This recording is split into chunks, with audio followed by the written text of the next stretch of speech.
What is going on, my super sandwiches? Rhymestyle here with Kirabug, and we just got back. It's been a long day. We're both so tired and out of energy. I'm shocked at how loud he can be. Without energy. Episode 86 of Dragon Ball Super. We just watched it. Like I said, we're all dying, but we're gonna muster up just enough energy to talk about what just happened. So first and foremost, let's power up. Ah! Okay. That's it. Sure. Whatever. First and foremost, let's talk about how awesome Andro 17 is.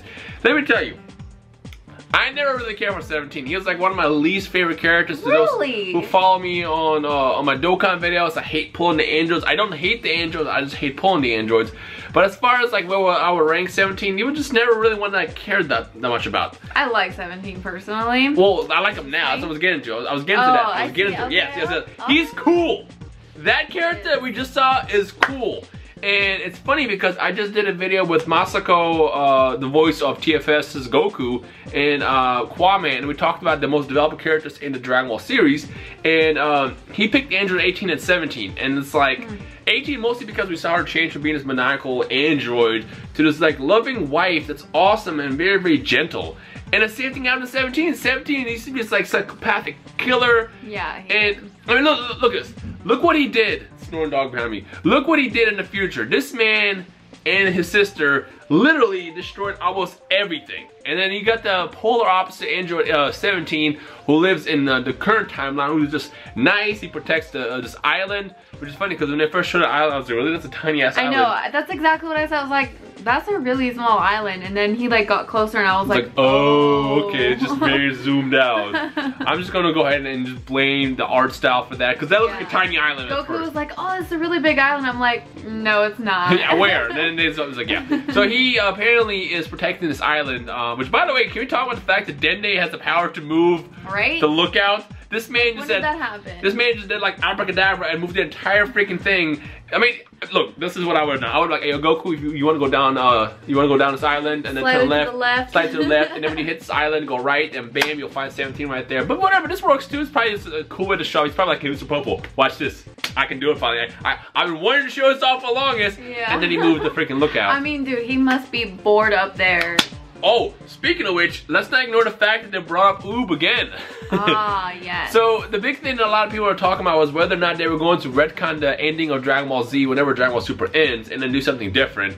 And I think this solidified that they won't do that, because the one thing that Dende says is this is really powerful kid who's like, you know, who needs guidance. Goku, you have to train him. And Goku's all like, I mean, why does it matter? And it's like, oh, this is the reincarnation of Kid Buu. It's like, oh. Yeah. You guys remember the way Z ends is Goku seeks out Oob at the I forgot which tournament it was. I want to say 35th, but I might be wrong. 30th, 25th, doesn't matter. He at the end of Z, at that tournament takes place, Goku seeks out Oob so he can basically test him, and then he flies off with him to train him, and that's how Z ends. So the fact that they brought that up was cool. Number one, it shows that they are going in that direction still. Two, it shows that Oob is born and he's a kid and he's very, very powerful. And three, to those who might have the question why Oob is not in a tournament, that's why. If you guys remember when the initial tournament happened between Universe 6 and Universe 7, a lot of people didn't realize that there was an age difference here. A lot of people asked, why isn't Oob in the tournament? And I remember I made a video about this covering it. And the reason why Oob was not in the tournament back then, which they even mentioned Oob back then as well, is because he's a kid. And fast forward to this arc, he's still a kid. It hasn't been that many years there. Because remember, Z takes place, or Super takes place in between where Kid was defeated and where Z ends. So it's like a 10-year time skip right here. This is where it takes place, which is why a lot of people thought they might retcon and go past it. I don't know what the plans are for the future, but yeah, it's cool that they mentioned Oob again. So I know a lot of you Oob fans out there probably were really giddy about it. I mean, I don't really like Oob, but I thought it was cool that they brought him up. Yeah, I don't really feel any type of way about Oob so far. But to be honest, the problem with Oob, and just kind of go off topic for a second, the problem with Oob is the fact that the only Oob action we got was in GT. Because the only canon side of Oob that we saw was the little kid with the mohawk that fought Goku at the end of Z, and they had this epic fight, and then Goku flies off with him, and then the series ends. So we never really saw what Oob did. And of course, Toei then took GT, and then they made their own version of Oob, and then they had Maju, which I didn't like Maju at all. And that's why I was never really a big Oob fan. So I feel like if they ever take Dragon Ball past where Z ends and do like an actual like story, written story, and develop his character, and have him differently, then there's maybe a chance. But I was just not a fan of Maju. I'm sorry. I just didn't like the whole idea of him fusing with Boo. It was just weird. GT did a lot of things that was kind of like, whatever. But we're not gonna talk about that. Point is, it was cool to mention Noob, and I want to kind of mention that as well. But yeah, 17, apparently, and he also mentions once again that he was resurrected with the Dragon Balls, in case you're wondering why 17 is back. Which, by the way, if he was resurrected by the Dragon Balls, if you guys remember, Krillin's wish was to remove the bombs from Android 18. So, does that mean 17 still has his bombs? That's the first question I'm gonna toss out there. It's like, does he still have his bombs? Yikes. And 2, they basically revealed that, just like, you know, Toriyama revealed in an interview a while ago, that 17 is protecting this island, or he's a park ranger, and he's protecting this island. He has 3 kids, 2 adopted, 1 is actually his. He has a wife that he met, who apparently is a zoologist, which doesn't get mentioned in the show, but Toriyama did mention that he, when he became a park ranger, he met a zoologist, fell in love, and that's basically what crafted the 17 that you see today. I mean, that makes sense. That kind of fits. Yeah. It's funny because like 17 and 18, you know, this is what Moscow said in the actual debate discussion that we had on my channel a couple days ago. He was like, the thing about 17 and 18 is they were just these troublesome kids that were kidnapped by Gero and then turned into these crazy androids. And the reason why they were like that is because they never really had anyone in their lives to basically tell them like, hey, you guys are messing up. You gotta need to chill. So that's why in the future you see like they're just devastating everything. Whereas in this timeline with all the changes that happen, you have 18 who falls in love with Krillin, gets married to him, changes. You have 17 who, you know, comes back to life after the whole Cell thing. He, you know, flies off and becomes a park ranger and meets his own wife, and it's like all it took was like one small like change that caused a giant ripple effect in both these characters' like lifelines or timelines and push them in the other direction for better.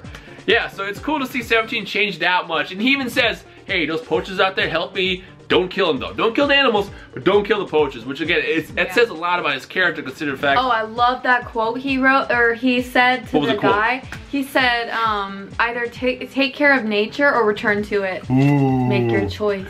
Yeah, that was pretty dope. Now here's the interesting thing, and this is one of those weird. I'm just gonna call it out. This is weird writing. Apparently 17 has been training a lot, and he's a lot more powerful than you know, he was in back in the day, which makes sense. You're not gonna have the same like skill level, and he was actually keeping it up with Goku pretty well. Now, granted, you can, you know, claim that Goku wasn't going full out because again, he didn't want to. But neither was he. Yeah, it's just like, it's like when Krillin fought Goku and Krillin kind of like kept up with him. It's not like Goku wasn't gonna go all out, but they both confirmed and revealed they're not going all out yet.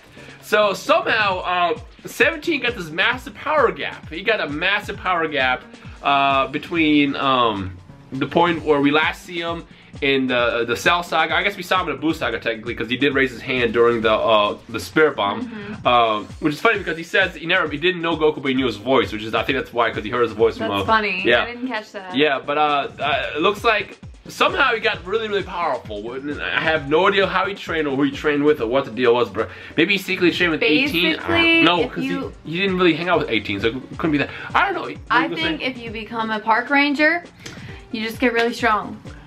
Whatever. I mean, this is one of those things that's not gonna get explained, but lesson learned. He did bust out the barrier and eat Goku's Kamehameha like it was nothing, which is really badass. Again, dude, that made me feel like, okay, so he protected himself from the Kamehameha.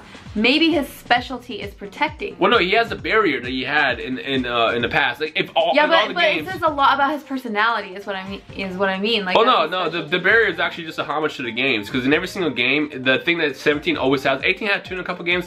17 had the barrier that stops pretty much all attacks. It's like the Android barrier. Even Cell had it, which is really powerful. So that's what that was. It's like a really protective barrier, which again, take with a grain of salt. Again, Goku wasn't going all out, but neither was 17, which is the scary part. He's a great fighter, and also you see Naoki Tate's amazing animation style was like super over exaggerated when they were fighting, which is really awesome to see. But overall, 18 and 17 are going to be awesome in this tournament. I'm really excited about that.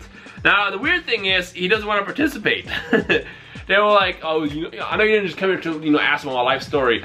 That's when Goku reveals the tournament's happening. And what does 17 do? He says no, I'm good. And the reason why is because he wants to protect the island. And even if it's just 2 hours long, all it takes is 2 hours of poachers to show up to this island and then steal the Minotaurus, which is like the mythical creature that he's protecting. It's like one of the last ones in existence is on his island, and that's why he slowly chose that island to protect it, because poachers are after these Minotauruses, and the horns are like worth a lot of money. And as we saw at the end, he has a good reason why he doesn't want to leave for even 2 hours. It's a really good reason. It's funny because they mentioned, well, Goten and Trunks can watch it, and it's like, oh yeah, I know Trunks, but who the hell is Goten? It's like, oh, it's my son, which is another, again, homage to the Cell Saga. Well, this is the weird part. Is what is he going to do to convince him? Because we know, see, this is the thing that kind of annoys me. Toei already revealed to us a long time ago when they released the press on the series who was going to be in the tournament. They should have never said 17 was going to be in it, because now it's like we know he's going to join. I mean, next week you have those aliens show up, which apparently, you know, they're going to even come after the Minotaurus and the animals on the planet, on the island. And they're probably gonna team up, and it's like, oh, you know what? Yeah, I guess I can help you out. It's probably gonna be one of those things. But like, come on, Toei, you guys should have kept that a secret. So then it's like we're all kept in the dark. Cause like, had I seen something like, oh wow, that's surprising. 17 doesn't want to go in. I wonder if he's gonna convince him. But we know he's gonna convince. Like, will 17 join Goku? Yeah. It does ruin it quite a bit. Yeah, exactly. So we'll find out next week. Still enjoying it, though. It's still a lot of fun. Look, it's funny, like, we came home today, we were really tired, we were both like, oh, let's just watch it real fast. It might not be as good, and it ended up being really, really good. Again, it was. The last couple episodes of Super have been really fun and enjoyable to watch. I don't know what it was about them, but they were just very different, and just something about them was just really entertaining. And this episode by far also exceeded my expectations. It was a lot of fun. I mean, I already went in not liking 17 and the setup of the episodes and it ended up being really, really good. So I'm like, I'm a fan. I'm a fan of 17. I'm a fan where these episodes are going, and I'm a fan of what else is going to happen, how they're going to convince 17. Because the interesting thing was, they even said, if we don't win, we get erased. To which 17 was like, well, that's fine. If I get erased, we all get erased. So doesn't matter. He makes a good point though, because if you all get erased together, then there's no one gonna be grieving. Yeah. You know? So it's like, whatever, like, it is what it is. With that said, let us know in the comment section below your thoughts on the return of 17 and anything else that we might have missed in this episode. I do want to point out before everybody blows up in the comments, the reason why they use the whole tactic of jumping on the lookouts to find 17. Remember, the androids, you can't sense their ki, and Goku has to sense ki to lock onto their ki energy or the ki source to instant transmission to them. But again, I feel like then they could just be like, yeah, you just want to go down there and go right and left, and bam, look at the island and just fly into it. You can't, it's literally an island in the middle of nowhere. Hey, Goku over there, just fly straight, see that first island, go there. Yeah. Yeah. With that said, that covers everything, so I guess now it's back to waiting for another week to see what happens next week. So let us know your thoughts in the comment section below. If you enjoyed this episode as much as we did, feel free to leave a like rating twice as hard. Hit it twice as, actually hit it 3 times as hard. Because if you punch the button twice, it's actually gonna unlike, so you don't want to do that. So let us know what you guys think about the return of 17, any predictions you have, and I guess I'm taking from there. Anything else? Nope. Nope. Alright, well, ladies and gentlemen, we hope you enjoy the rest of your day. This is McGarry back on Rhymestyle, and we'll see you guys in the comment section below. Bye. Peace.